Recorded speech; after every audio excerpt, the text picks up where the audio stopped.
शुभ संध्या मित्रों। मैं आज रात्रि फिर यहाँ आकर आभारी हूँ। थोड़ी देर पहले छोड़कर गया था। मैं सोचता हूँ लगभग 4 बजे बाहर गया था और तब हम नीचे अपने कुछ मित्रों से मिलने गए थे और 7:05 में वापस आए। वापस आना था, इसलिए मुझे अभी भी अपना मूल पाठ खोजना है भाई नेविल। परंतु अब एक विशेष निवेदन है। अभी अभी किसी ने शिकागो से किया है। टेनेसी एक प्रिय जो 1 सप्ताह पहले पानी का जहाज टूट गया था उसमें था और अब भी बेहोश पड़ा है और यहाँ प्रार्थना के लिए निवेदन कलीसिया की ओर से है। हाँ भाई, निश्चय ही आप करिए भाई नेविल, आइए। हाँ श्रीमान, हम मल्कीसदक के लिए बोल रहे थे कि वो कौन था और जैसे कि हम उसे ले ही नहीं सके, परंतु संभव है जब अगली बार आ रही है तो हम वही से लेंगे। अब भी इब्रानियों की पुस्तक में है, परंतु आज रात्रि हम दानियेल की पुस्तक को निकालेंगे। आप अपनी बाइबल में दानियेल का 12वां अध्याय निकालें और हम वहां से थोड़ा पढ़ने जा रहे हैं और बात करेंगे परमेश्वर के कुछ वचनों पर दानियेल की पुस्तक में से। अब दानियेल एक भविष्यद्वक्ता था जो कि यरूशलेम से बाबुल ले जाया गया।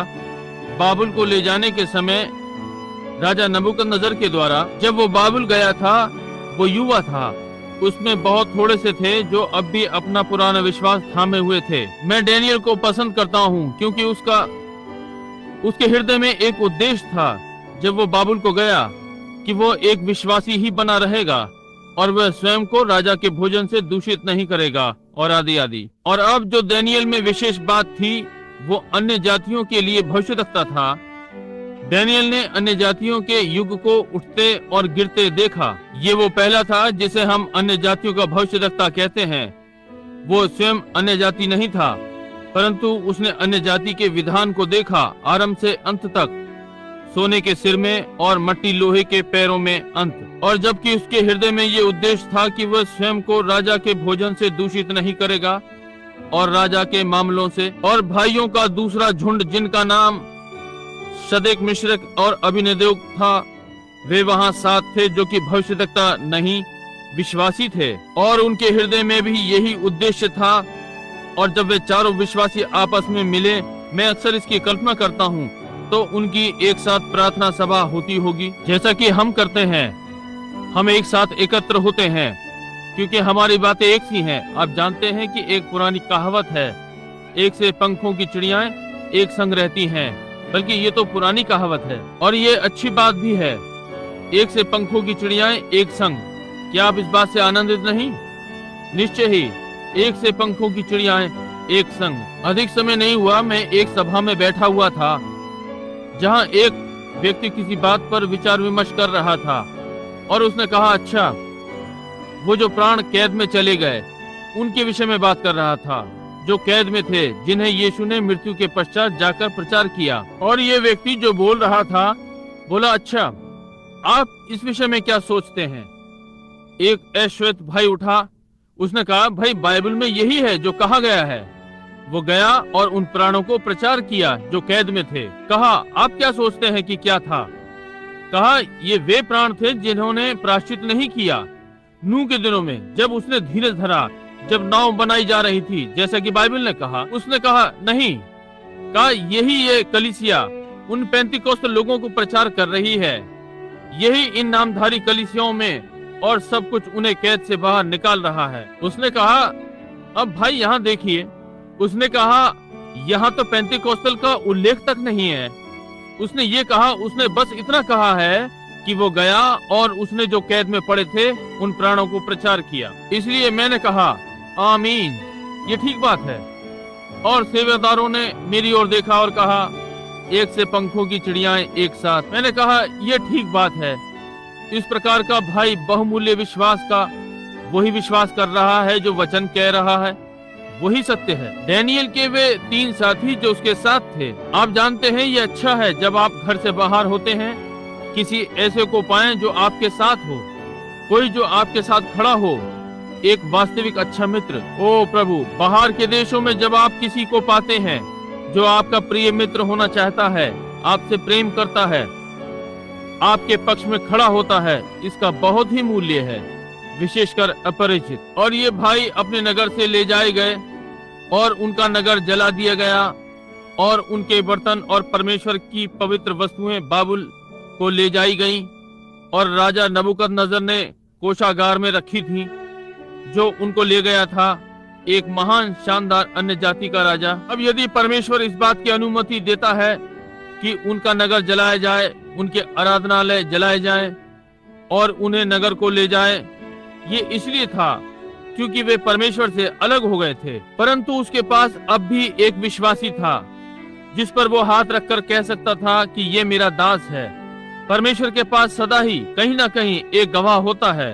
वो कभी भी सत्य को बिना गवाह के नहीं रखता। अब इससे कोई मतलब नहीं, कभी उसके पास एक होता है, परंतु उसके पास सदा कोई ना कोई होता है जिस पर वो अपना हाथ रख सकता है और कहे ये मेरा सेवक है और ये वैसे ही करेगा जैसे मैं उसे कहूंगा। अब हमें ये अच्छा लगता है ये देखते हुए कि जब भाई लोग वहां पर थे, उन्हें जांचा गया।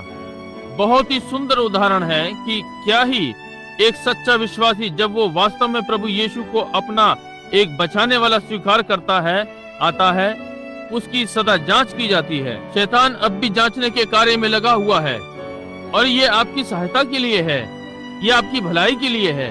दूसरे शब्दों में, हर पुत्र जो परमेश्वर के पास आता है उसे परखा जाना, ताड़ना दिया जाना, कोड़े लगाना होना ही है, उसे सीधा रखने के लिए पटकना। और यदि परमेश्वर हमारी थोड़ी ताड़ना करता है और हम उसमें स्थिर नहीं रह सकते, तो हम व्यभिचार की संतान हैं और परमेश्वर की संतान नहीं है। अब एक व्यक्ति जो वास्तव में अपना मुख स्वर्ग की ओर रखता है, इससे कोई मतलब नहीं कि यहाँ पृथ्वी पर क्या हो रहा है, वो फिर भी अपना मुख स्वर्ग की ओर उठाए रखता है। उसके मित्र उसे छोड़ सकते हैं, उसका परिवार उसे छोड़ सकता है, उसका पास्टर उसे छोड़ सकता है, परंतु एक है जो उसे नहीं छोड़ सकता, वो परमेश्वर है। और जब आपने निश्चय कर लिया, मुझे यह अच्छा लगता है, दानियेल ने अपना सब कुछ पीछे छोड़ दिया।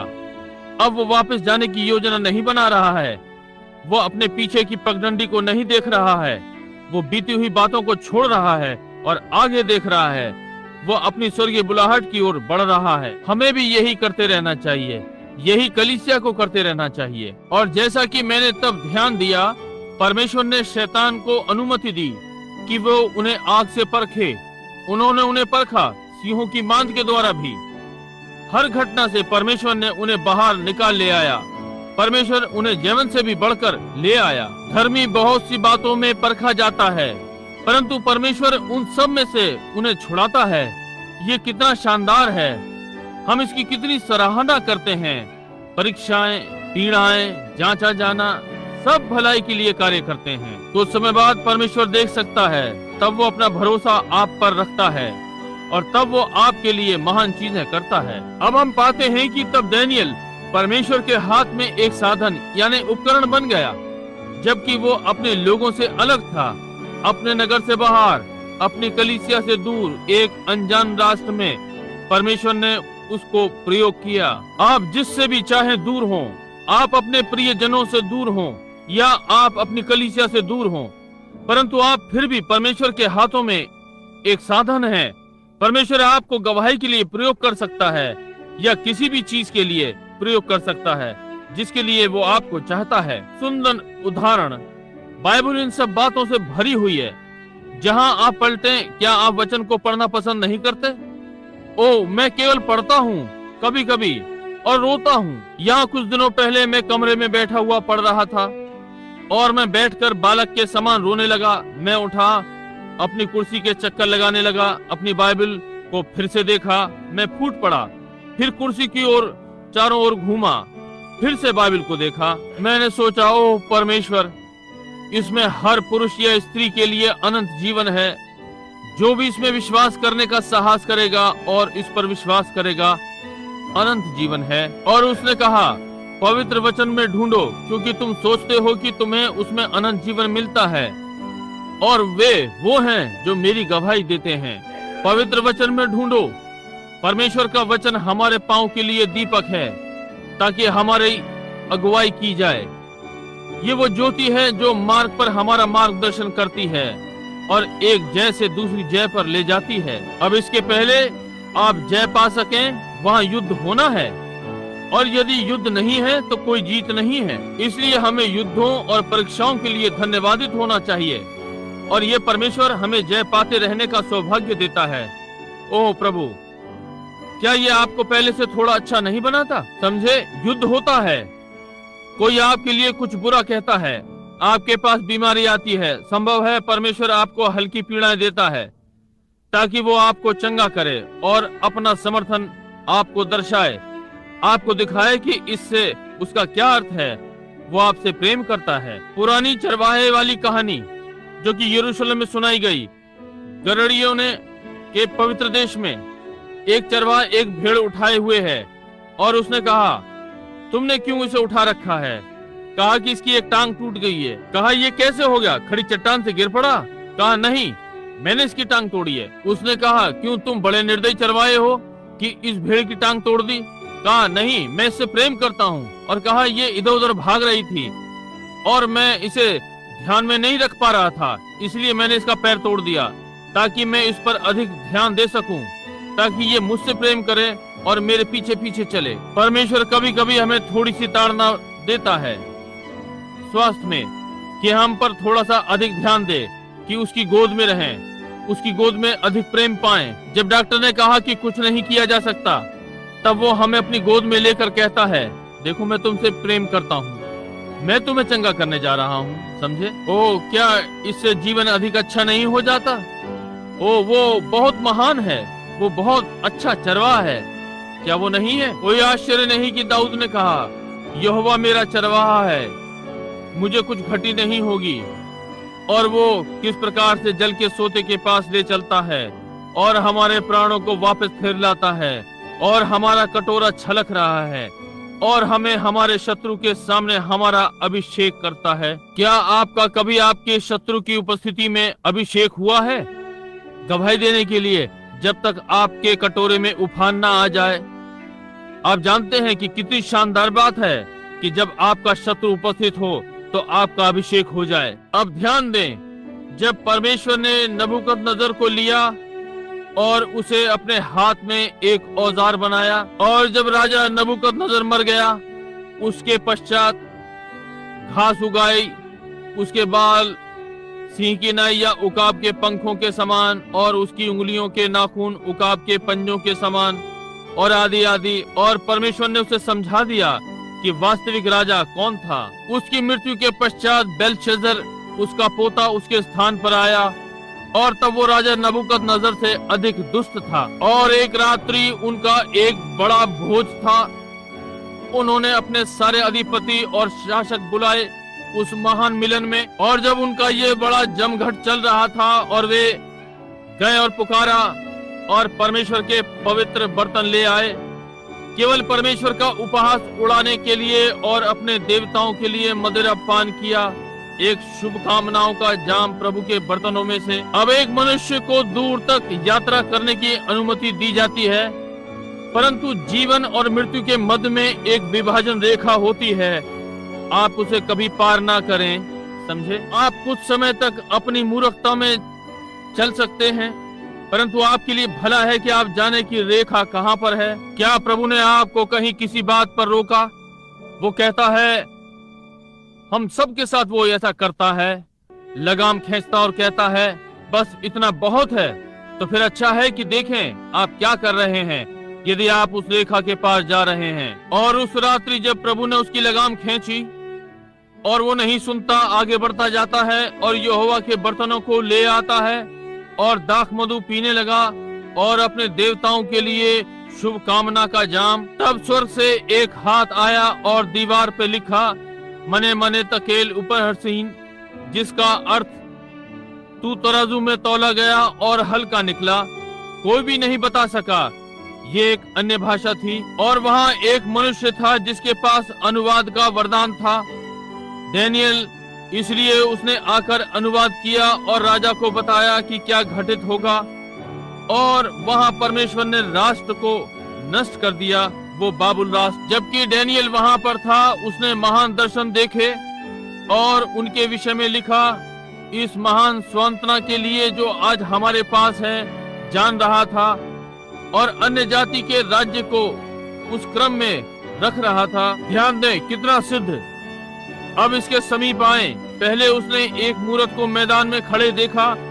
जब उसने राजा के स्वप्न का अर्थ बताया, वो एक आत्मिक पुरुष था। उसने स्वप्न देखे, दर्शन देखे, स्वप्नों का अर्थ बताया। परमेश्वर उसके संग था और सब कोई भी ये जानता था। और जब उसने दर्शन देखा, सोने का सिर और यहाँ चांदी का सीना और पीतल की जांघें और लोहे के पैर। ध्यान दें, प्रत्येक राज्य थोड़ा कठोर था। राजा नबूकदनेस्सर का राज्य सोने का सिर था। उसने इसका अर्थ बताया और उसने ठीक ठीक बताया कि किस प्रकार से एक राज्य के बाद दूसरा अंत की ओर उदय होगा। तब ध्यान दें, सोने से सबसे अधिक नरम, अगला चांदी, फिर अगला पीतल, कठोर, अधिक कठोर, आगे की ओर अधिक ठंडा। तब ध्यान दें, इस सब के मध्य में दानियेल ने एक मूरत देखी, जब तक कि एक पत्थर पहाड़ से बिना खोदे, जो कि बिना हाथों के काटे निकला, वो उस बड़ी मूरत पर आकर लगा और उसे तोड़ दिया और उसे गर्मियों के गेहूं निकालने के भूसे के समान कर दिया और हवा उसे उड़ा कर ले गई और पत्थर बड़े पहाड़ में बदल गया, जिसने समस्त पृथ्वी और समुद्र को ढांप लिया। ये प्रभु का आगमन है, यीशु का, जो कि अब होने को है। वो आगे बढ़ता है। जब एक दिन वो नदी के किनारे पर था, वो बेहोशी में चला गया और दर्शन देखा। बहुत से जो उसके साथ थे उन्होंने दर्शन नहीं देखा, क्योंकि ये केवल दानियेल को दिया गया था। आप समझे, ये कोई ठीक आपके पास खड़ा हो सकता है और उन वस्तुओं को देख सकता है जो आप नहीं देख सकते, कि अपना जीवन बचा सकें। ये ठीक बात है। किसी ने कहा, मैं इस बात का विश्वास नहीं करता, मैंने कभी भी कुछ नहीं देखा, क्योंकि ये आपके देखने के लिए नहीं था। वे जब पौलुस के साथ गए, जब पौलुस अपने घोड़े पर से नीचे गिर पड़ा, उसे मिट्टी में ही गिरना और लौटना था, जैसे कि वो धूल में था। किसी ने भी वो आवाज नहीं सुनी या वो दर्शन देखा। पौलुस ने देखा। किसी ने भी वो सितारा नहीं देखा जो कि हर वेधशाला पर से होकर निकला। केवल बुद्धिमान मनुष्यों ने। बहुत सी चीजें इस प्रकार की हैं जो परमेश्वर ने विशेष लोगों को देखने के लिए रखी हैं और दूसरे नहीं देख सकते। ओ, मुझे ये अच्छा लगता है जब परमेश्वर अपनी असीमित बुद्धि में होकर ठहरा देता है या पहले से अभिषिक्त कर देता है कि कोई विशेष बात घटेगी। ये आपसे अगले बैठे हुए व्यक्ति पर हो सकता है और आप इस विषय में कुछ नहीं जानेंगे। दोतान में देखिए, जब एलीशा दोतान में था और वे विदेशियों से घिरे हुए थे जो भीतर आ गए थे, सीरिया की फौज एलिया को खोज रही थी। वो भविष्यद्वक्ता, क्योंकि जब उन्होंने देखा हर बार सीरियाई इजराइल पर चढ़ाते थे कि युद्ध करें, तो इजरायली उनके लिए क्यों कर घात लगाते हैं, और इसलिए सीरिया के राजा ने उन्हें बुलाया और कहा, अब एक मिनट रुको, कौन हमारी ओर है और कौन इजराइल की ओर है। कहा कि मेरे झुंड में कोई जासूस है जो इजराइल को बताता है कि हम कहां से आ रहे हैं, क्योंकि वे सदा वही हमारी प्रतीक्षा देख रहे होते हैं। और एक मनुष्य के पास थोड़ी सी आत्मिकता उसके विषय में थी। उसने कहा, नहीं मेरे पिता, परंतु ये एक एलिया भविष्यद्वक्ता है, क्योंकि वो जानता है अपने शयन कक्ष में कि तुम्हारी अगली चाल क्या होगी।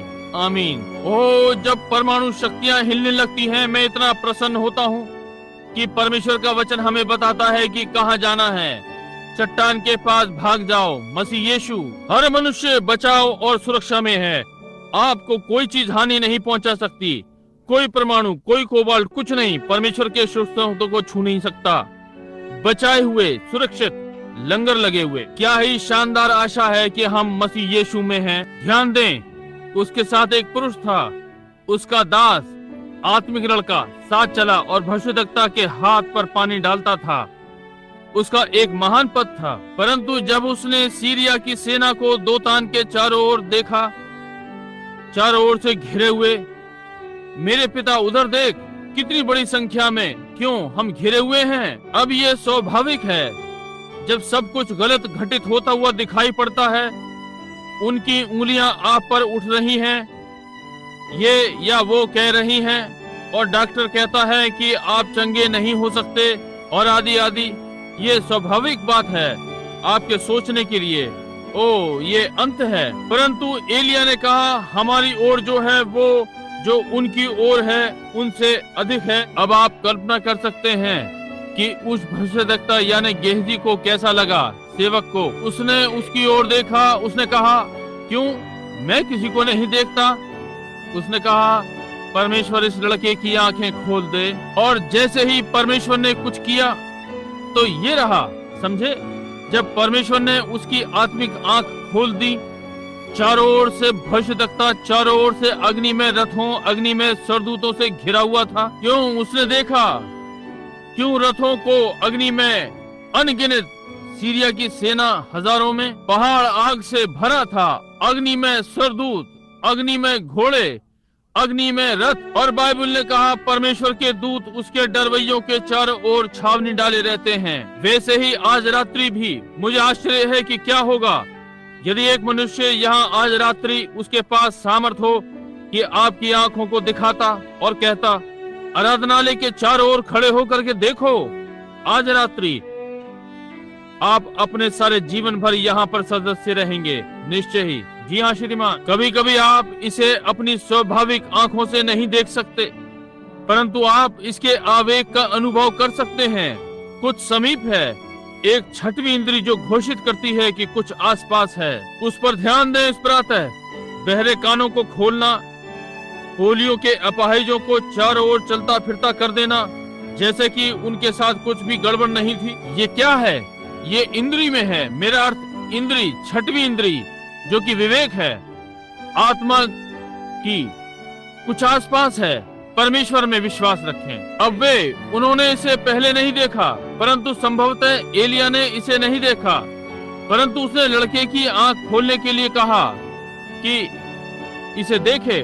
परंतु एलीशा चेतन था कि वे वहां थे। आमीन। एक बार थोमा ने कहा, मुझे अपना हाथ उसकी पसलियों में डालने दो। यीशु ने कहा, अब तुम देखते और विश्वास करते हो, उनका इनाम क्या ही महान होगा जिन्होंने कभी नहीं देखा और फिर भी विश्वास किया। ये हम हैं आज रात्रि कि जो भी विश्वास करेगा बिना देखे। और ध्यान दें, और एलीशा वहां चला गया जहां ये सब कुछ था, और उसने उनसे कहा, पहले वो वहां गया और बाइबल ने कहा उसने उन्हें अंधा कर दिया, अंधा, और सीधा उनके पास पहुंच गया। हर एक के पास अच्छी दृष्टि थी जहां तक मैं जानता हूं, परंतु पवित्र वचन ने कहा वे अंधे थे। एक साधारण व्यक्ति ने मुझसे कुछ रात्रियों पहले कहा, यदि आप परमेश्वर के जन हैं तो मुझे अंधा कर दो। मैंने कहा, आप पहले ही अंधे हैं। समझे, पहले ही अंधे हैं। ध्यान दें। और वो वहां बाहर निकल गया जहां ये महान वातावरण था, ये बड़ी बात थी। और उसने कहा, क्या तुम एलिया को खोज रहे हो? कहा, हाँ। कहा, मेरे पीछे आओ, मैं सीधा तुम्हें उसके पास पहुंचा दूंगा।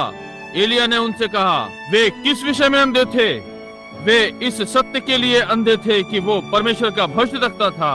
वे इसके लिए अंधे थे। और उसने उन्हें फिर सीधा आक्रमण के स्थान पर पहुंचा दिया। कहा, आओ, मैं तुम्हें एलिया दिखाऊंगा। और ये एलिया उन्हें वहां ले जा रहा था। और जब उन्होंने चारों ओर देखा और पाया कि वे चारों ओर से घिरे हुए थे, राजा ने कहा, मेरे पिता, क्या मैं इन्हें मार लूं? उसने कहा, क्या तू कैदियों को लेकर और उन्हें मार डालता है? कहा, उन्हें कुछ खाने को दे और उन्हें उनके देश वापस भेज दे। युद्ध तय करने की ये विधि है, क्या ये ठीक नहीं है? निश्चय ही। ओ प्रभु, यदि आज हम इस सिद्धांत को अपना लें कि अपने शत्रु को खिलाएं, उनके साथ भलाई करें जो तुम्हारे साथ बुराई करते हैं। आमीन। वहां अब अंधापन है। अब एलिया, यह मेरा अर्थ है एलिया नहीं अब, परंतु दानियेल ने पहले से देखा। वो एक भविष्यद्वक्ता था। उसने प्रभु के आगमन को देखा, उसने अंत समय को आते देखा, उसने अन्य जातियों का आरंभ देखा। और यदि आप ध्यान दें, अन्य जाति एक मूर्ति पूजा से आरंभ हुए। वे मैदान में रखी हुई बड़ी सी मूर्त की पूजा कर रहे थे, एक मनुष्य की मूर्त। मैं विश्वास करता हूँ स्वयं दानियेल की, क्योंकि राजा नबूकदनेस्सर ने उसे बेल्शस्सर कहकर पुकारा था, जो कि उसका ईश्वर था। और उसने एक धर्मी पवित्र पुरुष की मूर्त की पूजा करना आरंभ कर दी थी, और दानियेल ने ये करने को मना कर दिया था। ऐसे ही इब्रानी लड़कों ने शद्रक, मिशरक और अबीनदाब, और जिस प्रकार से ये जारी किया गया और ये दोषी ठहराया गया था, सोने का सिर मूर्ति पूजा से प्रकाशित किया गया, इसके लिए जबरदस्ती की गई और एक अलौकिक हस्तलेख, अलौकिक भाषा के द्वारा, जो कि केवल दिव्य समझ ही समझ सकती थी, उससे इसका अंत हुआ। आमीन। इस प्रकार से अन्य जाति के राज्य का प्रकाशन हुआ और ये इसी प्रकार से चला जाएगा। ये ठीक बात है। अलौकिक कार्यों के द्वारा, अलौकिक अनुवाद के द्वारा। आप जानते हैं कि मैं किस विषय में बात कर रहा हूँ। दिव्य कार्य हो रहा है। ओह, कितना भव्य! क्या आज रात्रि आप आनंदित नहीं? आप अलौकिकता में विश्वास करते हैं? हाँ। अब इन दर्शनों के पश्चात उसने उसे दर्शाया कि राष्ट्र कहाँ पर खड़े हो रहे होंगे। उसने उसे दर्शाया कि यहूदियों पर और कितने वर्ष अभी रहते हैं। उसने कहा मसीह आएगा, वो 70 सप्ताहों की भविष्यवाणी करेगा, जो कि 3.5 वर्ष हैं, और उसके मध्य में वो काटा जाएगा, जो कि 7 वर्ष हैं। तेरे लोगों के लिए 70 सप्ताह ठहराए गए हैं, भविष्यवाणी के 7 वर्ष यहूदियों को। उसने कहा और मसीह राजकुमार आएगा और भविष्यवाणी करेगा 7 सप्ताहों के मध्य में 7 दिनों। क्या वो काटा जाएगा? घृणित वस्तु जो उजाड़ करा देती है अपने स्थान पर खड़ी होगी और वे यरूशलेम की दीवारों को रौंदेंगे। अन्य जाति एक समय तक, समय और समय का विभाजन। अब जब मसीह आता है, यीशु ने ठीक 3.5 वर्ष प्रचार किया और बलिदान के लिए काटा गया। प्रतिदिन की बाध्यता हटा दी गई थी और उजाड़ने वाली वो घृणित वस्तु जो उजाड़ देती है, उमार का मुसलमान आज उसी पवित्र मंदिर के स्थान में खड़ा है। उमार की मस्जिद ठीक मंदिर के स्थान पर खड़ी है और उसने कहा कि वे यरूशलेम की दीवारों को रौंदेंगे, यरूशलेम में जब तक अन्य जातियों का समय पूरा ना हो जाए। परंतु अन्य जातियों के अंत में अब भी 3.5 वर्ष बचेंगे यहूदियों के लिए। अब ध्यान दें, भविष्यवाणी वाले इतिहास की एक चौंका देने वाली बात। मैं बाइबल की भविष्यवाणियों को जानता हूँ, ये दावा नहीं कर रहा हूँ, परंतु ये अखबार पढ़ने के समान है, अधिक स्पष्ट। और हम यहाँ जो पढ़ते हैं, हम जानते हैं ये सत्य है। ध्यान दें, 2000, जी हाँ, 2500 वर्षों से यहूदी स्वर्ग के नीचे हर राष्ट्र में बिखरे हुए थे। जैसे कि परमेश्वर ने फिरौन का हृदय कठोर कर दिया था, उन्हें वापस लाया। उसने हिटलर का हृदय, मसलोनी का हृदय कठोर कर दिया और आदि आदि, जब तक कि वो उन्हें वापस फिलिस्तीन में नहीं ले आया। वापस आते हुए उन्होंने इसे फिर एक राष्ट्र बना दिया और मई 6, 1947 में यहूदियों का झंडा इजराइल में चढ़ाया गया। 2500 वर्षों में पहली बार संसार का सबसे पुराना झंडा 2500 वर्षों बाद फिर फहराया गया। और उसने कहा अंत के दिनों में वो यरूशलेम में एक झंडा खड़ा करेगा। ये दर्शाएगा कि समय समीप है। अब ध्यान दें, अधिक समय नहीं हुआ, मैंने एक भविष्यवाणी संबंधित एक चलचित्र देखा था जो वहां से था, और वे उन यहूदियों को ला रहे थे हवाई जहाज से, हजारों हजार। आपने अखबार देखा होगा और आदि आदि। लुक और लाइफ पत्रिका ने इसे लिखा है। हजारों यहूदी वापस आ रहे हैं और उन्होंने उनसे पूछा, तुम लोग किस लिए वापस आ रहे हो? बूढ़े अपाहिज लोगों को अपनी पीठ पर लादे हुए उनके बालक थे। कहा, क्या तुम अपने देश में मरने के लिए आ रहे हो? कहा, नहीं, हम मसीह को देखने के लिए वापस आ रहे हैं। यीशु ने कहा, जब तुम अंजीर की कोपले निकलते देखो और बाकी वृक्ष अपनी कोपले निकाल रहे हो, जान लो कि समय निकट है या वसंत ऋतु पास ही है। इसलिए जब तुम इन बातों को होते हुए देखो, तब अपने सिरों को उठाना, तुम्हारा छुटकारा समीप आ रहा है। आज रात्रि जैसे कि ये संसार साम्यवाद के द्वारा छलनी हो गया है। ओ, मैं एक मनुष्य से बातें कर रहा था, एक अच्छा अधिकारी, मैं विश्वास करता हूँ जो कि मैं जानता हूँ। और जब उसने इस देश के संबंध में बातें की और साम्यवाद के, तो ये आपके घुटनों को कपा देगा कि कैसे ये छलनी हो गया है। अब कुछ भी ठोस नहीं है, यहाँ तक कि हमारे राष्ट्र में भी कठिनता से केवल एक ही ठोस चीज है जो मैं जानता हूँ खड़ी रहेगी, वो चट्टान यीशु मसीह।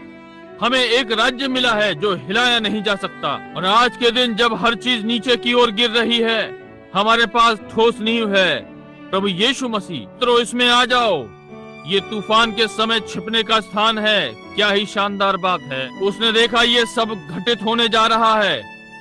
अब हम यहूदियों को देखते हैं। बाइबल ने कहा यरूशलेम ये गुलाब के समान खिलेगा और उन्होंने उसकी सिंचाई कैसे की है। और वे भी भविष्यद्वक्ता बोला और कहा, उस दिन पानी उत्तर दिशा से आएगा। तब वहां पर पानी नहीं था, कोई सोता नहीं था, परंतु अंत के कुछ वर्षों में एक बाढ़ आएगी और घाटी में पानी ही पानी होगा। और उसकी सिंचाई संसार की खेती बाड़ी में महान है, संसार में उसका आकार। और सारे ये रसायन मृत सागर में उसकी तलहटी में पर्याप्त रसायन हैं कि संसार का सारा धन उसे खरीद नहीं सकेगा। रसायन, यूरेनियम और सब कुछ मृत सागर की तलहटी में, जो कि अब इजराइल का है। अंजीर का वृक्ष अपनी कोपले निकाल रहा है।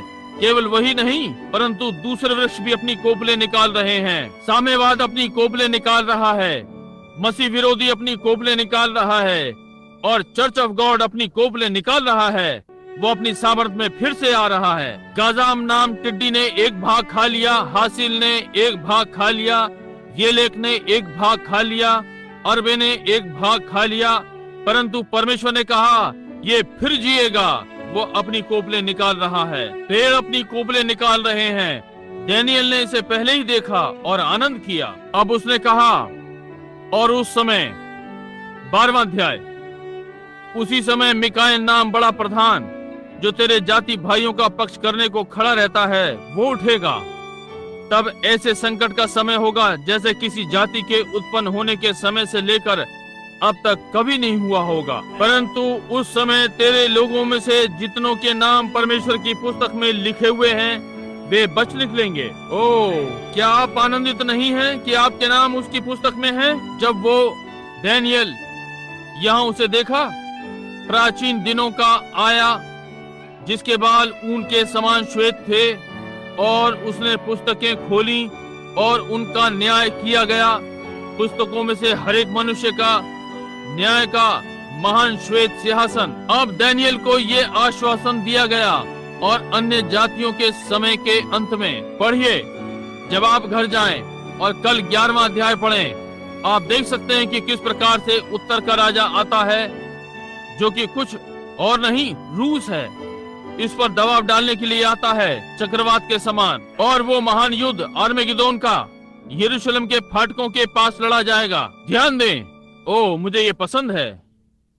और उस समय तेरे लोगों में से जितनों के नाम परमेश्वर की पुस्तक में लिखे हुए हैं, वे बच निकलेंगे मेमने की जीवन की पुस्तक में। मिकाएल महान राजकुमार, वो उठेगा तेरे लोगों के लिए, ठीक है। और जो भूमि के नीचे सोए रहेंगे, उनमें से बहुत से लोग जाग उठेंगे। कब? जब ये समय आएंगे। और कुछ सदा के जीवन के लिए, और कितने अपनी नाम धराई के लिए, सदा के तिरस्कार के लिए। और जैसे अनंत जीवन निश्चित है, वैसे ही अनंत अलगाव है। ये इस पर निर्भर करता है कि आप अपने जीवन में यीशु मसीह के साथ कैसा बर्ताव करते हैं। यदि आप उससे प्रेम करते हैं और नया जीवन पाया है और उसका आत्मा पाया है, आपको अनंत जीवन मिला है। यदि आपके पास नहीं है, आपके पास अनंत जीवन नहीं है। यदि आपका नाम मेमने की जीवन की पुस्तक में लिखा हुआ है, आपके पास सदा का जीवन है। यदि ये वहाँ लिखा हुआ नहीं है, तो आप मान्य नहीं होंगे। ये क्या है? ये सारी भविष्यवाणियां पूरी हो गई हैं। हर बात इस समय सोने का सिर जा चुका है, जैसे कि दानियेल ने कहा ये होगा बाबुल का राज्य। उसके पश्चात उसने कहा मेदो और पारस होंगे। वे बाबुल के राजा के पश्चात आए और वे गिर गए। कौन? यूनानी सिकंदर महान। और वे गिर गए किसके सन्मुख? रोम। और रोमी सारे संसार में टूट गए, पूर्वी और पश्चिमी रोम, दो टांगे। और उसने कहा लोहा और मिट्टी पंजों में थे, 10 उंगलियां, 10 राज्य। और उसने कहा वे मिलेंगे नहीं, और वे लोग आपस में विवाह करेंगे, रोमवाद और प्रोटेस्टेंटवाद। और उस दिन जब ये चीजें होती हैं, तब एक बड़ा पत्थर पहाड़ में से बिना हाथ के काटा गया और लुढ़काया गया और उस वस्तु को टुकड़े टुकड़े कर दिया, और इसने मूरत का स्थान ले लिया। इसलिए मेरे भाइयों, आज रात्रि हम कष्टों में हैं।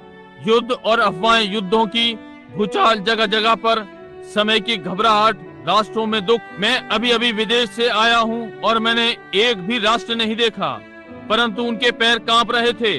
वे नहीं जानते कि आगे क्या होने जा रहा है। क्या आज रात्रि हम धन्यवादित नहीं कि हम जानते हैं कि अगला क्या होने जा रहा है। प्रभु यीशु मसीह दूसरी बार आएगा अपनी महिमा और प्रभुत्व में, और प्रत्येक पुरुष और स्त्री जो भी मेमने के जीवन की पुस्तक में लिखा हुआ पाया जाएगा, अपने प्रियजनों के संग प्रभु से हवा में मिलने के लिए जी उठेगा। ओ, क्या ही शानदार बात है। इसी कारण हम कहते हैं, हमारी आशा यीशु के लहू को छोड़ और कहीं नहीं है।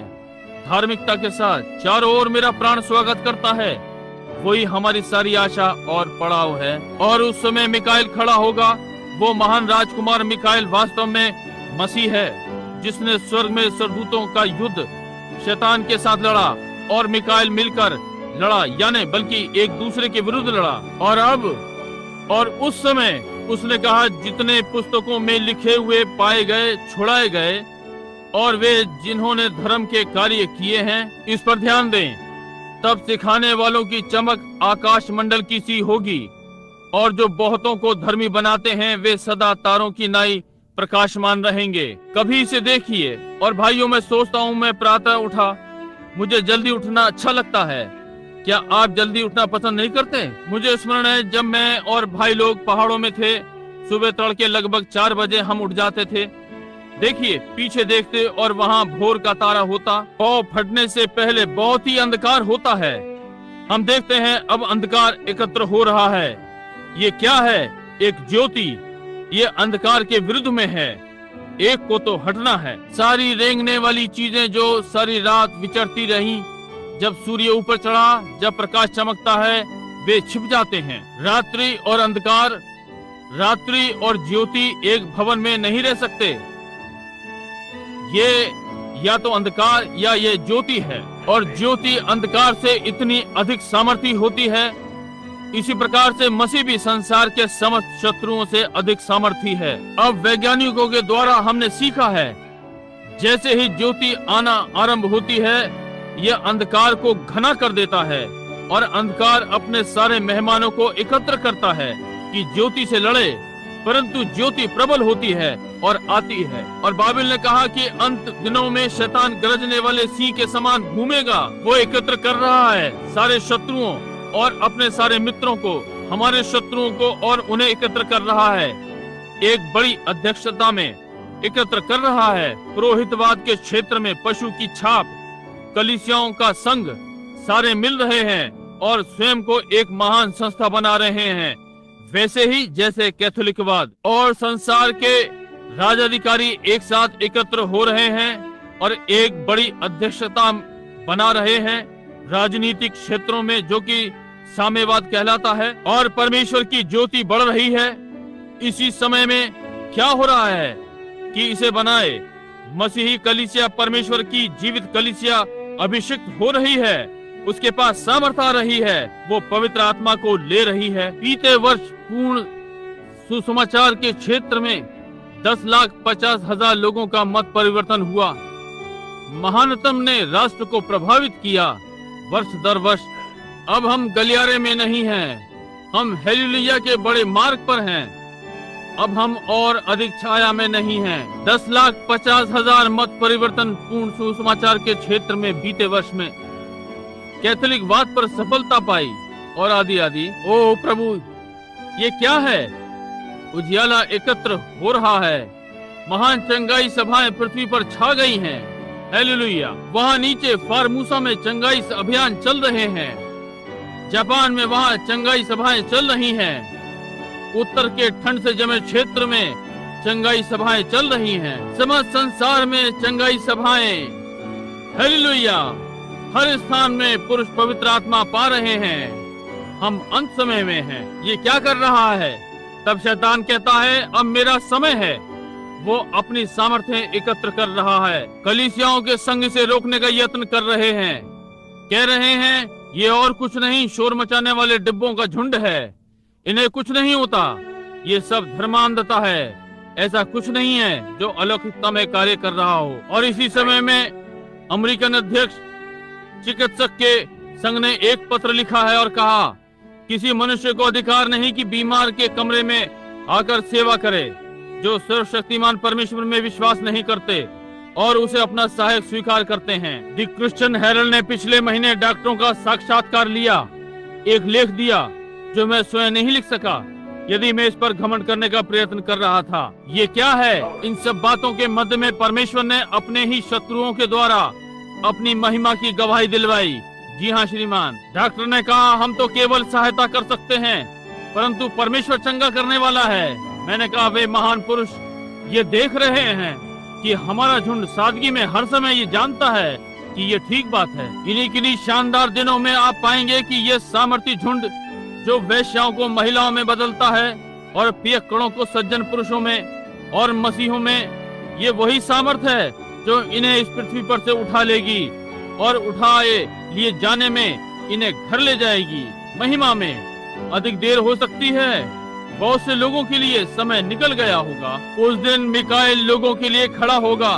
वो राष्ट्रों के लिए खड़ा नहीं होगा, वो लोगों के लिए खड़ा है। और बहुत से जो मिट्टी में सोए हुए हैं उनमें से कुछ सदा की लज्जा के लिए जी उठेंगे और तिरस्कार के लिए, परंतु वे जो बुद्धिमान हैं और बहुतों को धर्मी बनाते हैं सितारों के समान सदा चमकेंगे।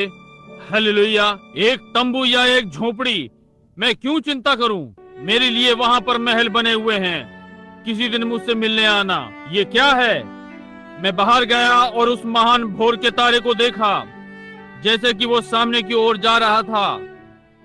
भोर का तारा क्या कहता है? भोर का तारा केवल आने वाले सर्वोच्च सूर्य की ज्योति को परिवर्तित करता है। क्या ये ठीक बात है? भोर का तारा, कारण कि वो इतना चमकता है। आप जानते हैं ऐसा क्यों है? सूर्य इसके बहुत समीप है। ये दबाव डालता है। भोर का तारा सूर्य के आने का स्वागत करता है। ठीक है, आप जो भोर का तारा, ये समय है कि उसके आने का अभिवादन करें। भोर के तारे चमक रहे हैं, तड़के उठो। ये कहता है कि पुत्र जल्द ही यहाँ पर होगा। जब भोर के तारे को हम देखते हैं जैसे कि यह आकाश में चमकता है, इसका अर्थ यह है कि जल्द ही सूर्य चमकेगा। और जब हम परमेश्वर के भोर के तारे को देखते हैं, उठ रहे हैं, यीशु मसीह के पुनरुत्थान की महिमा के लिए चमक रहे हैं, दर्शाता है कि सर्वोच्च वाला आगे बढ़ रहा है। उजियाले एकत्र हो रहे हैं, परंतु भोर का तारा शोर मचाता है। रुके रहो, अधिक देर नहीं है कि दिन का उजियाला चमके। रुके रहो दिन के उजियाले के लिए, और अधिक समय नहीं रह गया। बस थामे रहो, जैसे कि बहन मर्फी और वे गाया करते थे, रुके रहो दिन का उजियाला जल्द ही आ रहा है। रुके रहो जब तक वे भोर के तारे अब संसार में चमक रहे हैं, संसार को ज्योतिमय कर रहे हैं। उस महान अंधकार से थोड़ा पहले और स्वर्ग से वो महान गर्जना, प्रभु का आगमन। अब ध्यान से सुने। अब उसने कहा, मैंने भोर के तारे को देखा है। और मैंने सोचा, ओ भोर के तारे। एक दिन मैं और भाई वुड वहाँ पर खड़े थे और उन्होंने आग जलाना आरंभ की और हम नाश्ता लेने जा रहे थे। और मैंने घूमकर भोर के तारे को देखा। उन जैतून की झाड़ियों में चला गया और चीड़ के पेड़ों में हवा शोर कर रही थी। मैं वहाँ खड़ा हुआ, अच्छा लगा। भोर की ताजी हवा में सांस ली और ये एक प्रकार की धुंध, बहुत धुंध थी। नीचे पानी की धार की ओर गया कि एक बाल्टी पानी लूं। जमा हुआ इसके पहले कि आप उठें। वहाँ खड़े हुए अपने हाथ उठा रहा था। वहाँ उन चीड़ों के मध्य में मैंने भोर के तारे को देखा।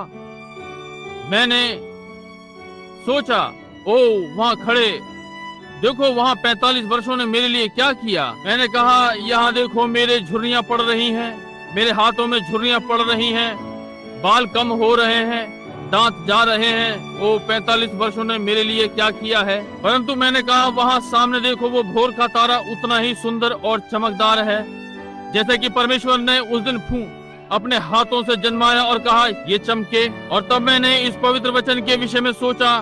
मैंने कहा, परंतु परमेश्वर ने प्रतिज्ञा की है, यदि हम बुद्धिमान होंगे और बहुतों को धर्मी बनाएंगे, हम सितारों के समान सदा चमकेंगे। मैंने सोचा, भोर के तारे तुम अब चमक रहे हो, परंतु प्रतीक्षा कर जब तक हम वहां ना पहुंचे। हालेलुया। सदा के चमकने वाले सितारे होंगे। और मैं सुन सकता हूँ कि हवा पहाड़ों से नीचे आ रही है। अब दिन निकलने पर है। उन चीड़ के पेड़ों के मध्य में फुसफुसा रही है। एक देश उस नदी के पार है जिसे हम सदा प्यारा कहकर पुकारते हैं, और हम वहां केवल उस किनारे पर विश्वास के स्तर के द्वारा पहुंच सकते हैं। एक के बाद दूसरा प्रवेश द्वार पाते हैं वहां अमरण के संग जीने को, और वे तुम्हारे और मेरे लिए सोने की घंटियां बजाएंगे। क्या ही महान बात है। जो बुद्धिमान होंगे वे बहुतों को धर्मी बना देंगे। और वे सितारों के समान सदा सदा के लिए चमकेंगे। इसलिए जो भी है, क्या अंतर पड़ता है? ये छोटा सा पुल यहाँ किस लिए है? ये पुरानी भूमि की मिट्टी, बिना रीढ़ की हड्डी के कीड़े, ये छोटी मरणहार देह जिसे सड़ना और मिट्टी में वापस जाना है और खाल के कीड़े से खा जाएंगे। ओ मुझे जो कुछ मुझ में है उसके संग उठने दो और परमेश्वर की महिमा के लिए चमकने दो। हर बोझ को एक ओर डाल दो ताकि पवित्र आत्मा अपनी सामर्थ और महिमा में हम में डाल सके, इस सुसमाचार के प्रचार के द्वारा और बीमारों की चंगाई के द्वारा, ताकि यीशु मसीह को मरे हुओं में से जी उठा हुआ प्रमाणित करे। ओ प्रभु, सदा सदा के लिए। परंतु हे दानियेल, तू इस पुस्तक पर मोहर करके इन वचनों को अंत समय तक के लिए बंद रख। और बहुत लोग पूछपाछ और ढूंढ ढांड करेंगे और इससे ज्ञान भी बढ़ जाएगा। ये सब सुन मुझ दानियेल ने दृष्टि करके क्या देखा कि दो पुरुष खड़े हैं, एक तो नदी के इस तीर पर, दूसरा नदी के उस तीर पर। तब एक पुरुष जो सन का वस्त्र पहने हुए पवित्र आत्मा नदी के जल के ऊपर था, लोग और भीड़, पवित्र आत्मा लोगों के ऊपर। ओ हालेलुया! पवित्र आत्मा। प्रकाशित वाक्य 15:16 कहता है लोगों की भीड़, पानी का अर्थ लोगों की भीड़। और यहाँ एक श्वेत सन स्वयं को जल के ऊपर नीचे अपने हाथों को स्वर्ग की ओर उठाए हुए अपनी ही शपथ खाकर, जो सदा सदा के लिए जीवित है। जब ये घटना घटी तब समय और नहीं है। हालेलुया! अब समय और नहीं है। शपथ खाई जब हमने देखा कि ये राष्ट्र टूट रहे हैं और इस प्रकार की चीजें हो रही हैं। परमेश्वर का भेद पहले ही पूरा हो गया है। ये क्या है? परमेश्वर का भेद। परमेश्वर आप में महिमा की आशा चमक रही है। पवित्र आत्मा का बपतिस्मा। जब ये बातें घटित हुई तब उसने कहा अब तो देर ना होगी। वे जो परमेश्वर को जानते हैं, दानियेल ने कहा, इस अंत के दिनों में बहुत से पूछपाछ और ढूंढ ढांड करेंगे, इससे ज्ञान भी बढ़ जाएगा। परंतु वे जो परमेश्वर को जानते हैं वे अंत के दिनों में लाभ उठाएंगे। वे लाभ उठाएंगे। और टूटे हुए विश्वास का शोषण करना। आज रात्रि संसार में चारों ओर बार बार सारे राष्ट्रों में महान अभियान। अंधे देख रहे हैं, बहरे सुन रहे हैं, लंगड़े चल रहे हैं। जीवन के हर क्षेत्र से लोग भीतर आ रहे हैं। वे पवित्र आत्मा पा रहे हैं। केवल निर्धन और कंगाल ही नहीं, परंतु लखोपति भी। और सब परमेश्वर ले रहा है और अपने वस्त्र प्रत्येक को पहना रहा है और उन्हें विवाह के भोज के लिए निमंत्रण दे रहा है। और वो महान महायाजक मिल्किसेदक किसी दिन आएगा और हम परमेश्वर के राज्य में फिर से प्रभु भोज को लेंगे, इन्हीं किन्हीं महान महिमा भरे दिनों में। ओ मैं आज रात्रि बहुत ही आनंदित हूँ, उस राज्य में हूँ। जी हाँ श्रीमान, किसी महान दिन, किसी शानदार दिन में अब तो देर ना होगी। देखिए, हम अनंतता में से निकल कर आए हैं। हम संसार के होने से पहले वहाँ पर थे। क्या आपको ये मालूम है? परमेश्वर ने मनुष्य को अपने स्वरूप में उत्पन्न किया। उसने अय्यूब से कहा, तू कहाँ था? जब अय्यूब ने सोचा कि वो बुद्धिमान है, कहा, जब मैंने पृथ्वी की नींव रखी तब तू कहाँ था? इसके पहले मैं रखता। जब परमेश्वर के पुत्रों ने एक संग मिलकर गाया और भोर के तारे आनंद से चिल्लाते थे। भोर के तारे आनंद से चिल्लाए, वे चमकने वाले आनंद से चिल्लाए जब उन्होंने देखा कि किसी दिन वे यहाँ पृथ्वी पर डेरे में थे और राजा मिल्किसेदक परमेश्वर की धार्मिकता में आएगा और हमें छुड़ाकर परमेश्वर को फिर वापस करने में अपना जीवन देता है। और अब चमकने वाले सितारे सदा सदा के लिए। जब मैंने पृथ्वी की नींव रखी तब तू कहाँ था? बता, वे तब कहाँ पर थे? मुझे बता, वे कहाँ स्थिर थे? कहा, अपनी कमर बांध, मैं तुझसे मनुष्य के समान बातें करना चाहता हूँ। अय्यूब मरे हुए के समान मुंह के बल औंधा गिर गया। वो इसके सामने खड़ा न रह सका। परमेश्वर वहां पर था, आप भी वही हैं। आप कहाँ थे जब मैंने पृथ्वी की नींव रखी? ये महिमामय सुसमाचार पुराने नियम के भविष्यवक्ताओं के द्वारा भविष्यवाणी में किया गया था। ये कालों से होकर निकला, आज रात्रि यहाँ पर है। ये परमेश्वर द्वारा समर्थन प्राप्त है। ये संसार पर छा गया। तेज हवा के दिन आग लगाने का यत्न करें और जंगल में एक सूखी लकड़ी, क्यों आप उसे क्यों नहीं कर सकते? जितना अधिक आप संघर्ष करेंगे, आप इसे उतनी ही हवा देंगे। अधिक हवा आप इसे देंगे, ये कठिनाई से जलेगी। केवल यही बात है। हमारे पास पहाड़ों में थोड़ी सी आग हुआ करती थी। जब मैं इसे सुबह सुबह जलाने का यत्न किया करता था मैं बाहर जाकर उस पर कुछ लकड़ियां डालता, धुआं देने लगती। मैं निश्चय जानता हूँ कि थोड़ा धुआं है तो कहीं आग भी है। मुझे केवल यही करना था कि अपनी टोपी लेकर उसे पंखा करता रहूं और अंततः वो जल जाती। आज कलीसिया को भी इसी बात की आवश्यकता है कि दूसरी बार पंखा किया जाए। उस आंधी भरी सनसनाहट की हवा जैसे पेंतिकोस्त पर थी, कि विश्वास में फिर से हवा आ जाए, कि प्रभु यीशु मसीह को उसके महिमामय दूसरे आगमन पर स्वीकार करें। चिन्हों, आश्चर्य कर्मों, भेद भरी बातें घटित हो रही हैं। जगह जगह भूचाल आ रहे हैं। ऊंची ऊंची लहरें किनारों को तोड़ रही हैं। जैसा कि यीशु ने कहा यह होगा, मनुष्यों के हृदय भय से बैठ रहे हैं। भय! ओ, कौन पहले कोबाल्ट बम फेंकने जा रहा है? क्या घटित होगा? कुछ ही घंटों में सारा संसार भस्म हो जाएगा। क्यों, हम तो परमेश्वर की उपस्थिति में होंगे। इसके पहले ये जहाज से गिरे, ये ठीक बात है। ये क्या होगा? ये कुछ नहीं होगा, परंतु मांस का ये पुराना वस्त्र गिर जाएगा। हम गिरा देंगे और उठेंगे, सदा के पुरस्कार को लेते हैं और हवा में से निकलते हुए चिल्लाते हैं, अलविदा अलविदा, प्रार्थना की मीठी घड़ियां। ये समाप्त हो जाएगा और हम घर जाएंगे। इस पुराने शरीर को नीचे छोड़ते हैं और सामने ताज और वस्त्र से बदल लेते हैं, जो कि कभी भी धूमिल नहीं होगा। बूढ़े और महिलाओं से बदलकर युवा लोग चमकते हुए सदा सदा जीवित रहें और अमरणहारता की महिमा की सड़क पर प्रभु यीशु की उपस्थिति में ऊपर नीचे चलते उसकी महिमा गाएं। उसने हमारे मध्य में बड़े बड़े कार्य किए हैं। आज जब परमेश्वर की सामर्थ के साथ हम इस यात्रा में हैं और हर कार्य, हर चीज में समर्थन पा रहे हैं, हम चारों ओर देखते हैं कि हम कहां पर हैं। अंजीर के पेड़ को देखें, अपनी कोपलें निकाल रहा है। दूसरे वृक्षों को देखें, अपनी कोपलें निकाल रहे हैं। राष्ट्रों की ओर देखें, अपनी कोपलें निकाल रहे हैं। पवित्र आत्मा की कलीसिया को देखें कि कोपलें निकाल रही है। पेंतिकोस्त दोहराया जा रहा है। वही चिन्ह वापस आ रहे हैं और आश्चर्य कर्म। हालेलुया! हम प्रार्थना करें। स्वर्गीय पिता, आज रात्रि यीशु मसीह के पुनरुत्थान की सामर्थ के लिए हम तेरा धन्यवाद करते हैं।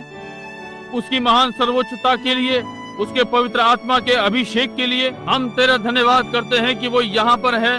एक जीवित, सदा जीवित रहने वाला हमारे अंगीकार पर हमारी बिछवाई करता है। हम उसकी चंगा करने की सामर्थ के लिए तेरा धन्यवाद करते हैं, जिसने हमें जलन से खींच लिया था।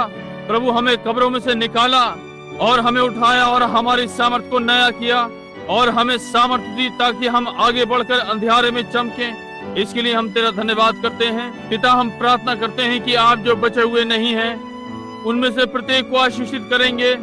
इसे प्रदान करें पिता, सारे बीमारों को चंगा करें और महिमा मिले। इस छोटे से आराधनालय को आशीषित करें, सारे डीकनों को आशीषित करें, ट्रस्टियों को इसे प्रदान करें।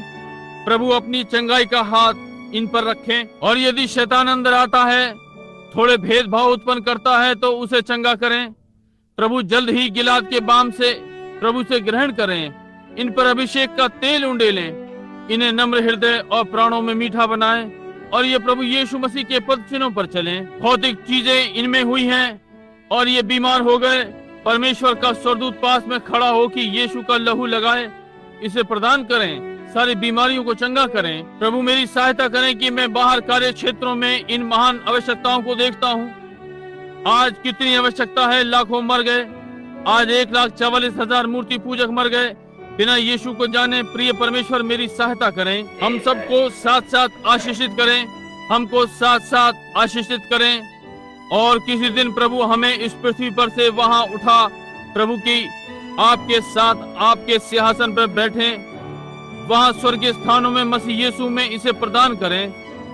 पिता, होने पाए उस समय तक स्वस्थ और सामर्थ हमारी हो, क्योंकि यीशु मसीह के नाम में मांगते हैं, आमीन। ओ, मैं उसे देखना चाहता हूँ, मैं उसके मुख को देखना चाहता हूँ और उसके बचाने के अनुग्रह को सदा के लिए गाता रहूं। उसकी महिमा की सड़कों पर मुझे आवाज उठाने दो। सारी चिंताएं बीत गईं, अंत में घर सदा का आनंद। जैसे कि मैं इस रास्ते में से होकर निकल रहा हूँ, जैसे कि जाता हुआ गा रहा हूँ। प्राण कैलवरी के लाल की ओर संकेत कर रहे हैं। बहुत सारे तीर मेरे प्राण के बाहर भीतर घुस गए हैं, परंतु मेरा प्रभु उसमें होकर मेरी अगुवाई करता है कि मुझे जीतना है। ओ, मैं उसे देखना चाहता हूँ, उसके चेहरे पर वहां सदा के लिए गाऊं। उसके बचाने वाली अनुग्रह को, उस महिमा की सड़कों पर मुझे आवाज उठाने दो। सारी चिंताएं मिट गई हैं, अंत में घर पर सदा आनंद। अब एक क्षण के लिए जरा सुने, यहाँ कितने मेथोडिस्ट हैं? मेथोडिस्ट अपने हाथ उठाएं। कितने बैप्टिस्ट हैं? अपने हाथ उठाएं। कितने प्रेस्बिटेरियन हैं? अपने हाथ उठाएं। कितने नाज़रीन हैं? अपने हाथ उठाएं। कितने पेंतिकोस्टल हैं? अपने हाथ उठाएं। कितने लूथरन हैं? अपने हाथ उठाएं। अच्छा, हम सब यहाँ पर हैं। देखिए, एक महान झुंड मिला जुला, सारे एक स्थान में बैठे हुए हैं, स्वर्गीय स्थान में, आशीष में आनंद कर रहे हैं। अब मैं चाहता हूँ कि मेथोडिस्ट बैप्टिस्ट से हाथ मिलाएं और बैप्टिस्ट लूथरन के साथ घूमकर एक दूसरे से हाथ मिलाएं, और इधर घूमकर अब जैसे कि हम ये गाते हैं, प्राण कैलवरी के लाल धार पर संकेत करते हैं। बहुत से तीर मेरे प्राणों में भीतर बाहर घुस गए, परंतु मेरा प्रभु मुझे अगुवाई करके ले चलता है। उसके द्वारा मैं जीतूंगा। ओ, मैं उसे देखना चाहता हूँ, उसके चेहरे को देखना चाहता हूँ, उसके बचाने वाले अनुग्रह को सदा सदा गाता रहूं। उस महिमा की सड़कों पर मुझे मेरी आवाज उठाने दो। चिंताएं चली गईं, अंत में घर सदा आनंद के लिए। क्या इससे आपको अच्छा अनुभव नहीं होता? क्या आपको अपने सबका सा अनुभव सा नहीं हो रहा? यहाँ कितने मसीही हैं? अपने हाथ उठाएं। हर कोई जो प्रभु यीशु मसीह पर विश्वास करता है अपने हाथ उठाए। ओ, क्या ही शानदार बात है। अब जैसे कि हम अलग होते हैं, जैसे कि हम अलग अलग घरों पर जाते हैं, हम प्रार्थना के साथ जाएं। अब आइए अपने पुराने अच्छे विसर्जन वाले गीत को गाएं। कितने ये जानते हैं यीशु का नाम अपने साथ ले? अब सब एक साथ आइए गाते हैं। ये है वो जो मैं आपसे करवाना चाहता हूँ।